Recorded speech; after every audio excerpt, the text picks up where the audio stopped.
ভবিষ্যতে আবার দেব ইনশাআল্লাহ। তবে আমাদের পক্ষ থেকে যে দুজন বলেছে সেখানে অনেক মধ্যে চলে এসছে আমাদের কথা।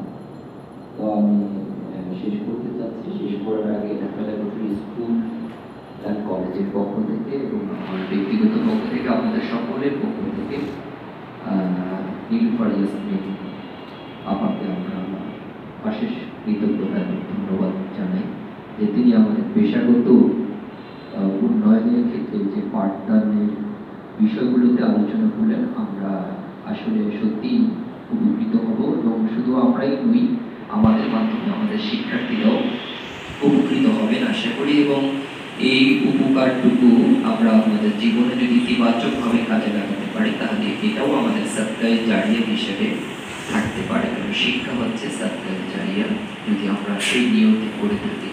তো আল্লাহ আমাদের সেই এই সকল কর্মকে সৎকর্ম হিসেবে কবুল করেন, সেটা আমরা আল্লাহর কাছে প্রার্থনা করব। আর উনি আজকে সেই মিরপুর শেওড়াপাড়া থেকে এসেছেন। আপনারা জানেন আজকে সকালের বৃষ্টি, তারপরেও মানে কি পরিমাণ ভালোবাসা থাকলে নিঃস্বার্থভাবেই আপনাদের জন্য এসেছেন। এখন এটা সার্থকতা নির্ভর করবে আপনারা কিভাবে নিলেন বা আমরা কিভাবে নিলাম।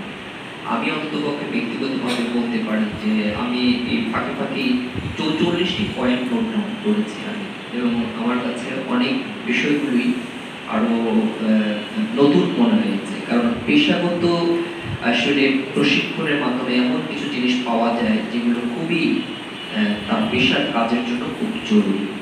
তো আমরা আবারও কৃতজ্ঞতা জানাই ওনার প্রতি, এবং আমরা আসলে সত্যি আজকে একটি অনন্য অসাধারণ দিন সময় অতিবাহিত করলাম। আমাদেরকে প্রভু সবাইকে কবুল করুন। আমরা যেন একটি আলোকিত জাতি, সুন্দর জাতি গঠন করার মধ্য দিয়ে ভালো মানুষ, ভালো দেশ, সর্বভূমি বাংলাদেশ, সেটি আমরা প্রতিষ্ঠিত করতে পারি। সবাইকে অশেষ অশেষ ধন্যবাদ। আজকে আমরা এখানে শেষ করছি। আল্লাহ হাফেজ। সবার খুব শান্তি বর্ষিত। আপনারা শিক্ষকরা থাকবেন, আপনাদের সাথে